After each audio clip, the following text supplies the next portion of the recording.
We've been talking for a while about the prince needing not to be hated.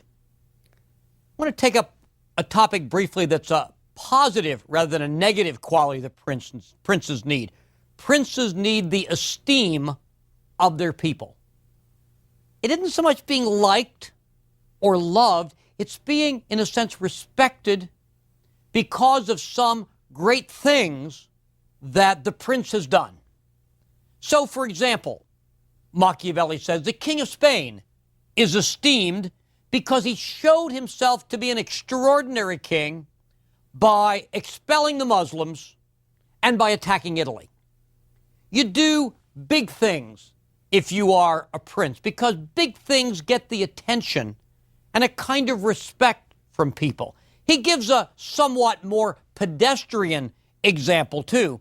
He says the people will esteem you and respect you if they have no fear of confiscation of their property or increase in their taxes. He also says it's better for a prince to be a true friend or a true enemy than to remain neutral.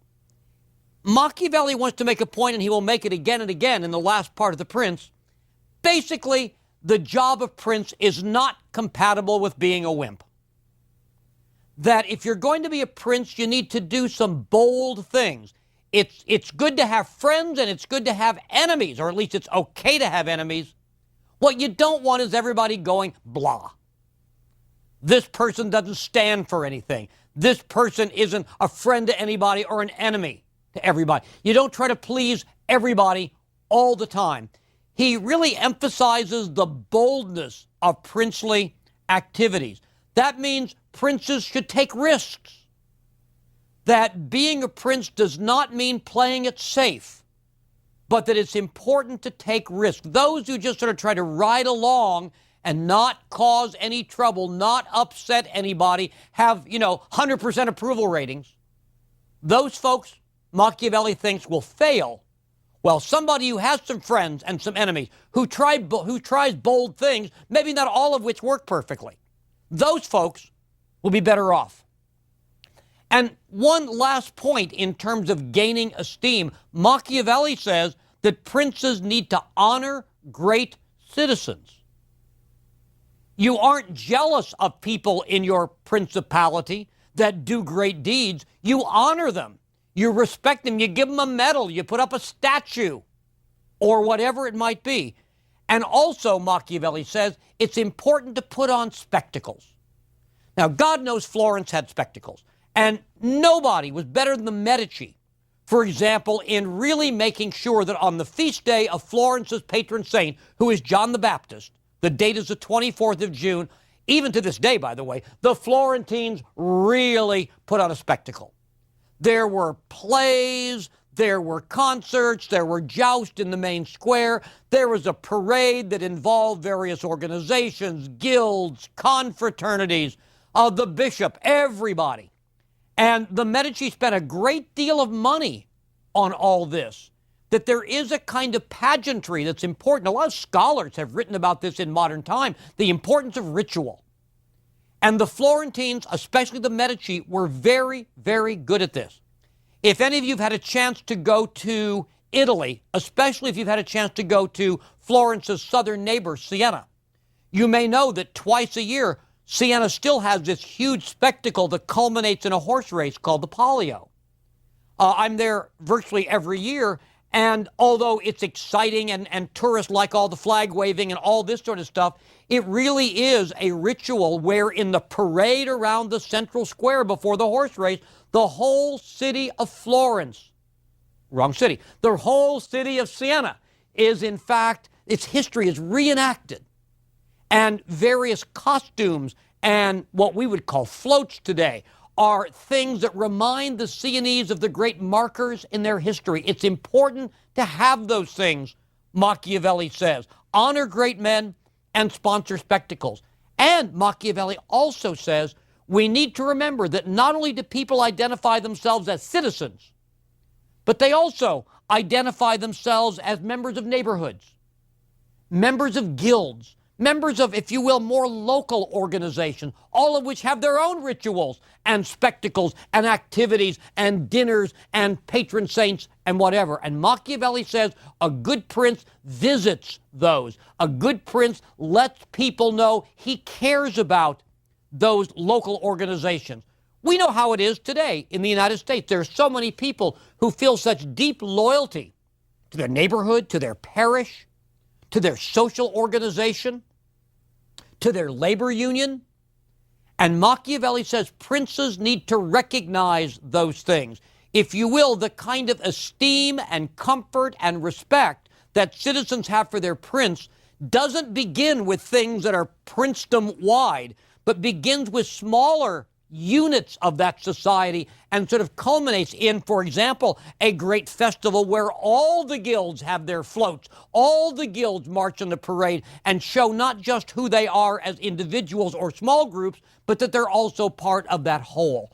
So Machiavelli emphasizes some of these positive ways that princes can and should gain the esteem of their citizens. Another important topic that Machiavelli takes up are who serves a prince. His ministers, we would say today, I suppose, in a modern American term, his cabinet, his inner circle of advisors. Princes, Machiavelli says, are judged by the men who serve them. And in fact, Machiavelli singles out an older contemporary of his named Pandolfo Petrucci, who was more or less the Prince of Siena. Siena was on paper a republic, but it wasn't always a republic any more than Florence always was. And he says Petrucci was well regarded because he had such a good, we would say today, prime minister. That it's important that those folks be the folks that gain you esteem and respect. Now, what makes a good minister and how do you get them? First of all, a good minister is one who puts the prince's interest first and not his own. You don't want to hire a careerist, if you will, as your minister, somebody who's interested in his own honor or glory. You need to have somebody who genuinely cares about and recognizes that this is all about the prince and not himself, or today, him or herself. Machiavelli also says ministers ought to be very well paid because you want people serving you who say, gosh, if I do anything to fall out of favor with this prince, if I do something behind his back and I get fired, I'm going to be a lot less well off than I am now. You want to reward your ministers so that they recognize from their own personal perspective how necessary it is for them to be loyal to you. Now, Machiavelli knows that one of the greatest problems at the court of a prince is flattery. Dante has said this. We know that at the end of the 16th century, people like Shakespeare are going to say that. Machiavelli's contemporary Thomas More writes about flattery in his book Utopia, which, by the way, was written about 3 years after The Prince. Flattery is a problem. You've got to have ministers who are A, under your control, but B, tell you the truth. How do you do that?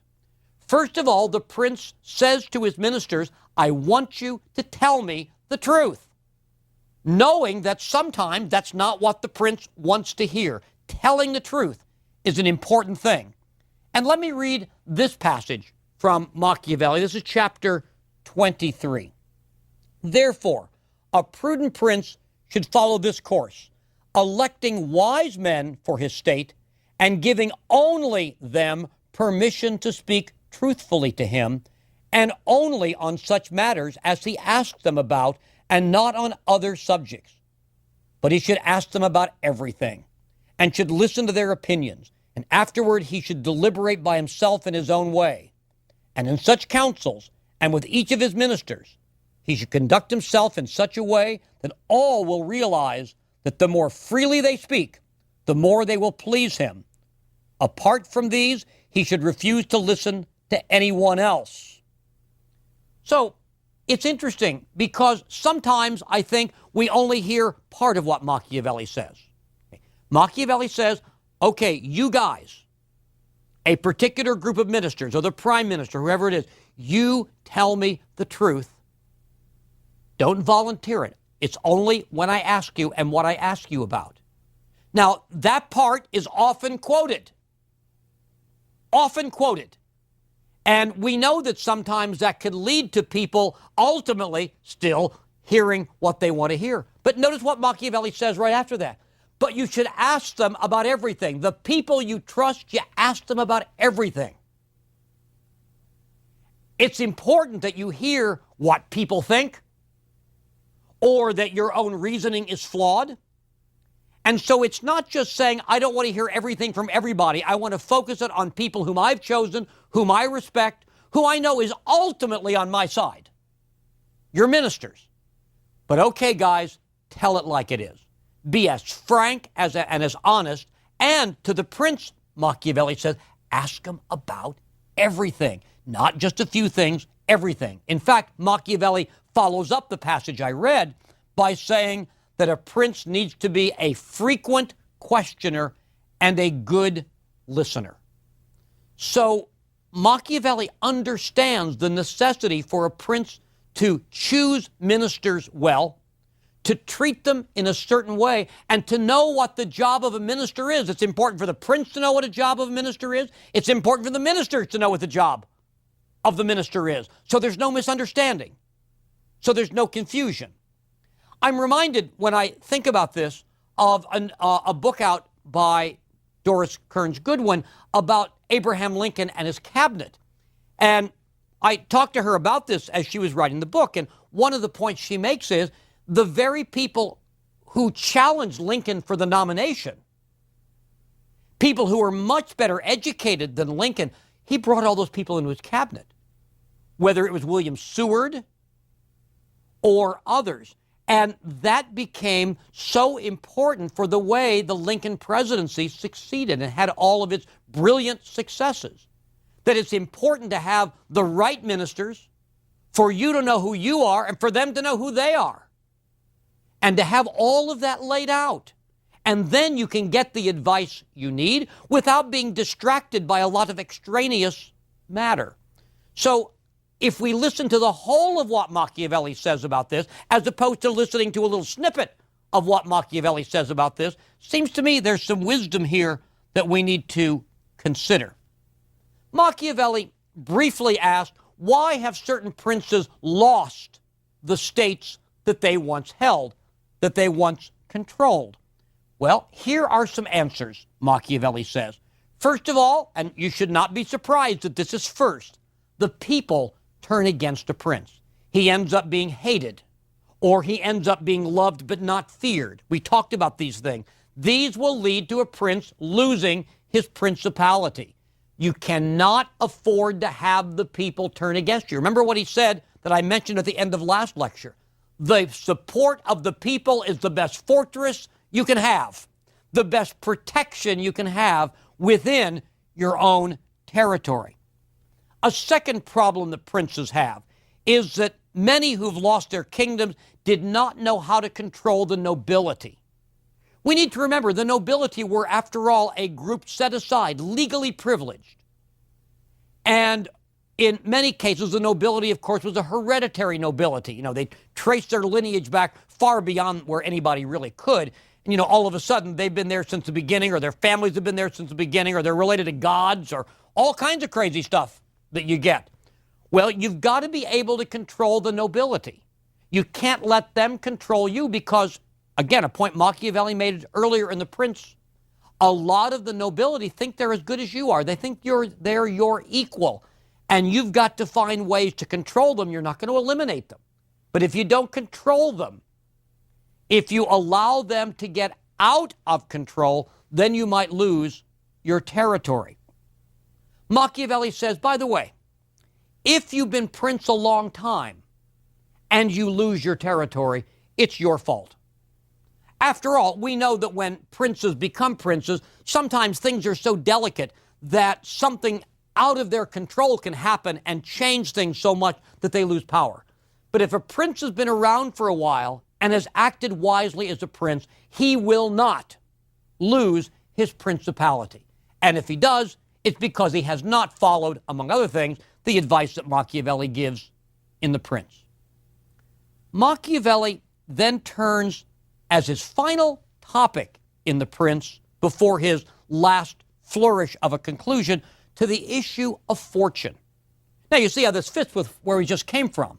That is to say, to what extent do things happen to us over which we have no control that really determine how things go? Whether it's an earthquake or a flood or a bad crop or whatever it might be, somebody dying at an unexpected time and, throwing all of our plans awry. How do we understand fortune and its role? And Machiavelli says, I think fortune is about 50% of it. Let me read you, again, one of the famous passages from The Prince about fortune. Fortune is the arbiter of one half of our actions, but that she still leaves us to control the other half, or almost to us, that I want to assert. He continues, I compare her to one of those destructive rivers that, when they become enraged, flood the plains, ruin the trees and buildings, raising the earth from one spot and dropping it onto another. Everyone flees before it. Everyone yields to its impetus, unable to oppose it in any way. But, although rivers are like this, it does not mean that we cannot take precautions with dikes and dams when the weather is calm, so that when they rise up again, either the waters will be channeled off or their force will neither be so damaging nor so out of control. The same things occur where fortune is concerned.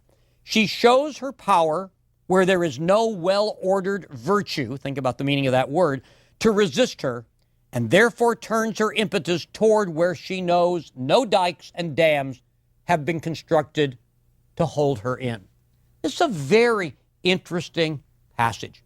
Remember, we saw this applied to a specific issue and now generalized. How do you get ready for war? You do it in times of peace. Because when war comes, there's no time for all that studying. There's no time for all that planning, all that strategizing, all that discussion, all that imagination at work. In general, fortune is like a river. I remember the famous flood in Florence in 1966 that did so much destruction to the art.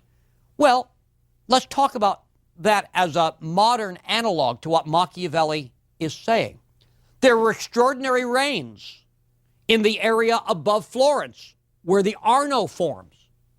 And that's out of our control. We have no control over how much it rains up in the Casentino, as that area is called. But, of course, Florence wasn't prepared for so much water. And when the water came into Florence, it overflowed the banks of the Arno and did so much destruction. Now, today, if that same storm came, it would do much, much less damage because I think the Florentines, the Italians, have learned their lesson. And now they're ready. There are more ways to deal with that magnitude of water which could come and over which there is no control. And so what we have to do is think ahead and plan. And you plan for worst-case scenarios, disasters which you have no control over. What are you going to do if the crop doesn't come in this year? What are you going to do if the Arno floods? What are you going to do if there's no rain this year? What are you going to do if your leader dies at the height of his power with nobody ever thinking that he won't live another 20 years? What do? You have to plan. Fortune is a river. You can't control what goes into the river, but you can control how much damage it does. And that's the way, Machiavelli says, you have to think. Now, he also says, by the way, that using an ancient line, that fortune is a woman. After all, remember, in a gendered language, we have the situation that fortuna, the Latin word and the Italian word based on it, are feminine. Fortune is a woman. And Machiavelli says that, it is better to be bold than cautious because it's better to be bold than cautious with women. Now, all of this discussion of fortune leads to Machiavelli talking about the fact that, we have to be prepared to adapt to circumstances. We have to be flexible. Sometimes it's better to be cautious. Sometimes it's better to be bold. And you have to know which is which. You have to have, in a sense, thoughts about various kinds of contingencies. If this happens, that is the appropriate response. But if this doesn't happen, we respond very differently. And so there's this constant sense, and it goes back to the way Machiavelli says we use history. We use it creatively. We don't copy the past. We incorporate the lessons of the past into our present, which might mean the situation that we're looking at here may call on a different action than what seems to be a parallel situation in the past, because the past has always inexact parallels at best. Analogies are, after all, analogies. They're not equal, but there are similarities as well as dissimilarities. We have to think about all that and make sure we know how to use a lesson from the past or from another country, as in the case of France or whatever it might be. Now, here's the problem, Machiavelli says. The problem is most princes, most people have a certain character. Some people are just, it seems, cautious by nature. Others are bold or even reckless by nature. And if we are one of those things by nature, it is very hard to become something else. It's very hard to change. Only the greatest princes, I think Machiavelli suggests, really can do that. I always think of the analogy of coaches of sports. It seems to me the coaches that succeed in basketball or football are the ones that say, this is the kind of offense I prefer, but I don't have the right quarterback or I don't have the right combination of players to play that offense that I think is the best offense in principle. Well, as you know, what happens? A coach has a couple choices. You can play that offense anyway, or you can say, I've got to adapt to my personnel and play a somewhat different offense than I would if I were completely in charge of who my personnel were and what their qualities were. And Machiavelli would say it's that coach who succeeds. It's that prince who succeeds. But it's a very rare quality to be able really to change, for somebody bold to be able to say, time for caution, or vice versa. And Machiavelli recognizes this. He talks about, for example, Pope Julius II, again, Pope during the first decade of the 16th century. And he says, Julius II was impetuous. And that's exactly the kind of pope who was needed, given the needs of the territory he governed, the Papal States, and the situation of the surrounding territories in Italy at that time. And so Julius II was successful politically and militarily because his impetuosity was needed at that time.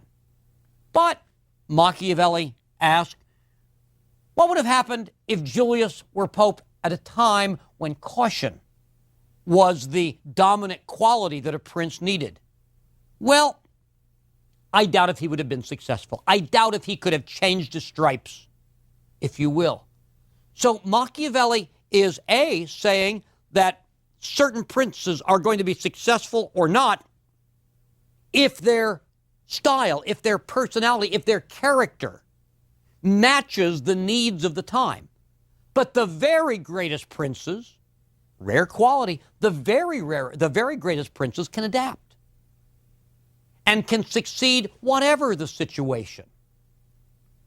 We've had these discussions in our own country about various American presidents. Do we have the right president at the right time? You take a president who was in office during a time when there was a lot of prosperity, and you say, could this person have rescued us if we were in a time of economic despair? Or somebody who had a program for success and progress within the states, would that person have been a good wartime president? And we raise the question, do we have a system of government where, in fact, it is likely we're going to get the kinds of leaders we need at particular times? An interesting question. It's an interesting ongoing question. And Machiavelli, again, gets us to think about that question. It's not just, is this person smarter than that person? Is this person more skilled than that person? But it's much more, does this person have the right set of skills and temperament and whatever to preside at this particular time, given the needs of the country and its situation, not just internally, but in the world. So after this discussion of fortune, Machiavelli turns to his final piece in The Prince. Not really another topic, but an exhortation. An exhortation to drive the barbarians means foreigners, out of Italy. Let's review. Italy, I know you all know by now, was invaded by the French and then later on other foreigners beginning in 1494. And this was a great tragedy to Machiavelli because it broke up that 40-year sort of fairly peaceful balance of power that had been set up in 1454 by Cosimo de' Medici and others. But as Machiavelli looks around, he says, now is the time to get rid of the barbarians and to begin that process of reordering and restructuring and restabilizing Italian society. We think that probably Machiavelli might have thought that Cesare Borgia would have been that guy, that liberator of Italy. But we know Cesare Borgia ultimately failed and, of course, died. But now Machiavelli looks around in 1513, the year he writes The Prince, and says, okay, of those 5 traditional great powers in Italy, 2 of them are run by the same family. The Medici in Florence, who returned in 1512, and the papacy, where Leo X, a member of the Medici family, was elected pope in 1513. And they, because they are of the same family, can work together to begin the process of Italy's liberation. He believes, Machiavelli does, there are already signs that this is going to happen. And they're not just the signs of political hardhead. He sees what we would call prophetic actions in nature, even, that indicate the Medici are going to succeed. This really surprises us. We don't expect Machiavelli to interpret a lightning bolt or a flood or any kind of natural phenomenon as a prophetic act that will tell us something about God's plans. It reminds us that as modern as Machiavelli sounds to us, Machiavelli is also a guy who shares many of the beliefs and values of his own time. But Machiavelli believes that similar to the parting of the Red Sea at the time of the Exodus, there are signs in the world in which he lives that suggest that the Medici are the ones to liberate Italy from the barbarians.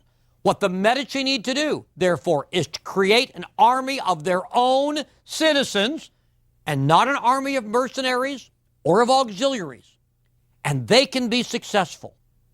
He says the Spanish, who seem invincible, in fact cannot withstand cavalry, and the Swiss infantry, the great mercenary bodies of Swiss, they too are not invincible.